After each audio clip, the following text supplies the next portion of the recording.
금요일 아침 예배를 먼저 선택한 믿음을 하나님이 기뻐하실 것을 믿습니다. 오늘 보라 너희는 두려워 말고 라는 찬양을 우리가 하면서 시작할 텐데 이 찬양이 계속 여러분들의 삶 속에서도 고백되어지기를 바랍니다. 이 시간 함께 찬양하며 하나님이 하실 일들을 기대하는 마음으로 나아가겠습니다.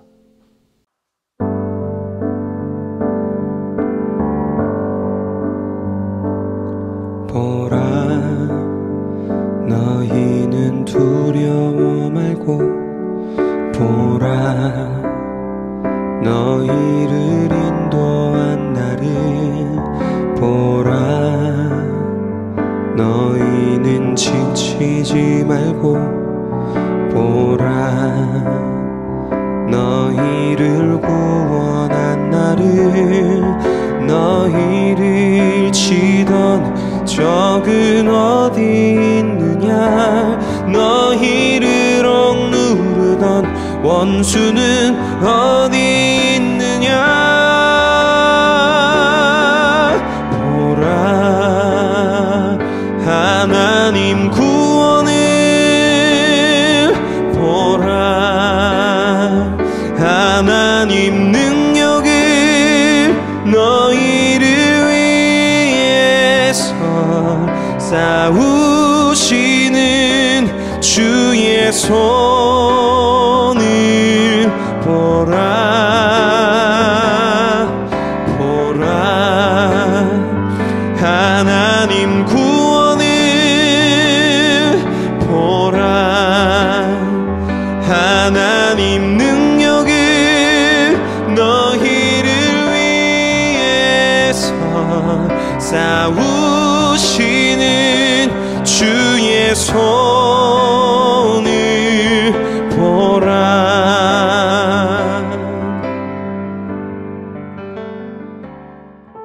오늘 하나님이 주시는 말씀은 출애굽기 11장 1절부터 10절까지입니다. 여호와께서 모세에게 이르시기를 내가 이제 한 가지 재앙을 바로와 애굽에 내린 후에야 그가 너희를 여기서 내보내리라. 그가 너희를 내보낼 때에는 여기서 반드시 다 쫓아내리니 백성에게 말하여 사람들에게 각기 이웃들에게 은금 패물을 구하게 하라 하시더니 여호와께서 그 백성으로 애굽 사람의 은혜를 받게 하셨고 또 그 사람 모세는 애굽 땅에 있는 바로의 신하와 백성의 눈에 아주 위대하게 보였더라. 모세가 바로에게 이르되 여호와께서 이와 같이 말씀하시기를 밤중에 내가 애굽 가운데로 들어가리니 애굽 땅에 있는 모든 처음 난 것은 왕위에 앉아있는 바로의 장자로부터 맷돌 뒤에 있는 몸종의 장자와 모든 가축의 처음 난 것까지 죽으리니 애굽 온 땅에 전무후무한 큰 부르짖음이 있으리라. 그러나 이스라엘 자손에게는 사람에게나 짐승에게나 개 한 마리도 그 혀를 움직이지 아니하리니 여호와께서 애굽 사람과 이스라엘 사이를 구별하는 줄을 너희가 알리라 하셨나니 왕의 모든 신하가 내게 내려와 내게 절하며 이르기를 너와 너를 따르는 온 백성은 나가라 한 후에야 내가 나가리라 하고 심히 노하여 바로에게서 나오리라. 여호와께서 모세에게 이르시기를 바로가 너희의 말을 듣지 아니하리라. 그러므로 내가 애굽 땅에서 나의 기적을 더하리라 하셨고 모세와 아론이 이 모든 기적을 바로 앞에서 행하였으나 여호와께서 바로의 마음을 완악하게 하셨으므로 그가 이스라엘 자손을 그 나라에서 보내지 아니하였더라. 아멘. 이제 한 가지 재앙을 더 내리신다는 말씀으로 오늘 이야기가 시작됩니다. 이는 우리가 잘 아는 10번째 재앙으로 모든 이집트 사람들의 장자, 첫째로 난 모든 왕부터 천한 종의 첫째까지 더 나아가서는 가축의 처음 난 모든 것들까지 죽음으로 심판하신다는 내용입니다. 지금까지의 재앙은 죽을 뻔했다라는 경고라면 이번의 재앙은 모든 이집트 사람과 가축까지 받게 될 재앙이 아니라 심판입니다. 이 재앙이 얼마나 고통스러운 일인지 하나님께서 우리에게 독생자를 주신 것에 비할 수 있는 비슷한 메시지가 들어있습니다. 자녀가 있으신 분들은 쉽게 이해하시겠지만 하나님께서 친히 자신의 생명을 주신 것보다 아들을 주신 것이 더함없는 가장 큰 희생인 것을 우리가 볼 수 있습니다. 그리고 천국 전부를 주신 것 이상으로 비교할 수 없는 희생적 사랑인 것을 우리는 알고 있습니다. 작은 제비도 자기의 새끼를 빼앗아간 사람의 진문에 죽게까지 몸을 던져 부딪히며 어미로서 생명을 다해 경고를 한다고 합니다. 이런 작은 새들도 자기 새끼를 얼마나 사랑하는지를 보여줍니다. 그러니 이렇게 장자가 죽는다는 것은 가장 큰 비극이고 무서운 심판인 것입니다. 하나님을 반대한다는 것은 이러한 심판을 초래하는 것입니다. 하나님은 역사상 최고의 제국 이집트를 통해 어느 누구도 하나님의 심판을 피할 수 없다는 것을 오늘 말씀을 통해 보여주고 있는 것입니다. 여러분은 어떠합니까? 교회를 오래 다녔다라는 사실은 절대 우리를 구원할 수 없습니다.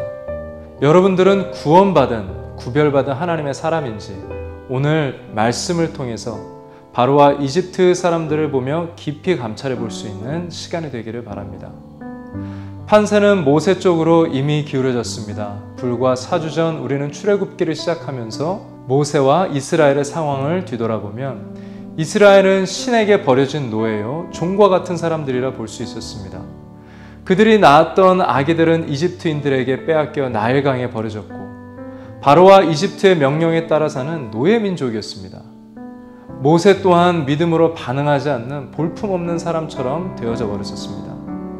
그런데 하나님께서 친히 그들 안에서 일하심으로 9번의 재앙이 지난 오늘 모세와 이스라엘 사람들은 완전히 다른 사람이 되어 있습니다. 모세는 세상에 찬사를 받는 사람이 되었습니다.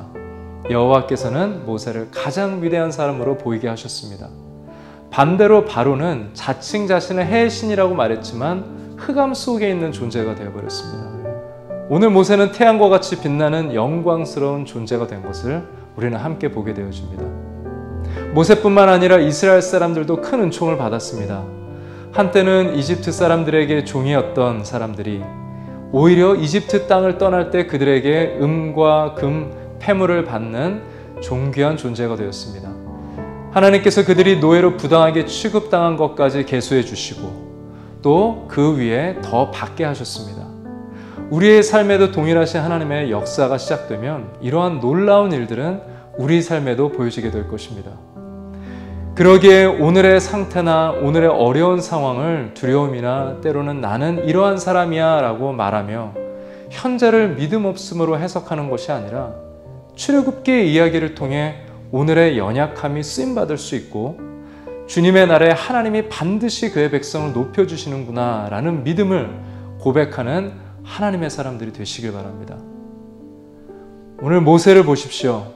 모세는 오늘 높아질 뿐만 아니라 바로왕 앞에서 심히 노하기까지 바로를 두려워하지 않고 판단하는 자가 되어지지 않습니까? 전에는 이스라엘 사람도 자기의 말을 듣지 않는데 바로가 듣겠습니까? 라고 말했던 그런 사람이었습니다. 이제는 바로의 불신앙에 대해 호통을 치고 그의 고집을 정죄합니다. 바로의 불신앙에 대한 하나님의 마음을 고스란히 표현하는 하나님의 마음을 가진 리더가 된 것입니다. 성도는 이러한 거룩한 분노를 느낄 수 있어야 합니다.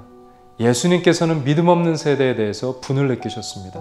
다윗도 하나님을 욕하는 거인 골리앗 앞에서 거룩한 분노를 느꼈습니다. 하나님의 사람들은 세상이 느끼지 못하는 거룩한 분노를 느끼며 살아가야 합니다. 세상 사람들은 자신의 가진 돈이나 직장이나 학벌로 자신의 가치를 해석하며 골리앗 같은 사람 앞에서 바로와 같은 사람 앞에서 영적인 판단을 내리지 못하면서 겁을 먹고 살아갑니다. 하지만 여러분들은 오늘 모세와 같이 믿음으로 세상을 바라보며 이 세상의 도덕과 윤리, 바로와 같이 하나님을 부정하는 믿음 없는 세상을 향해 거룩한 분노를 느끼며 기도할 수 있는 사람들이 되어야겠습니다. 나의 위치나 나의 가진 것으로 때로는 낮은 자존감으로 자신을 정의하며 나는 힘없는 사람이구나 라고 생각하는 것이 아니라 믿음을 가지고 나는 하나님의 구별하심과 구원하심을 받은 하나님의 존귀한 사람이다 라는 믿음으로 담대하게 오늘 하루를 또 세상을 살아갈 수 있는 여러분들 되시길 바랍니다. 우리 이 시간 함께 기도할 때 우리 이렇게 기도하길 원합니다. 우리의 구원, 정말 구원받은 내가 신앙인인지 그리고 나의 구원은 어떠한 구원인지 우리 그것을 생각할 수 있는 기도를 했으면 좋겠습니다. 그리고 우리가 두 번째로 기도하는 것은 나의 가치를 생각할 때 세상의 기준으로서가 아니라 하나님의 은총을 통해서 나의 삶의 가치를 소중히 여기는 사람이 되게 하여 주시옵소서. 우리 그렇게 다 같이 기도하도록 하겠습니다.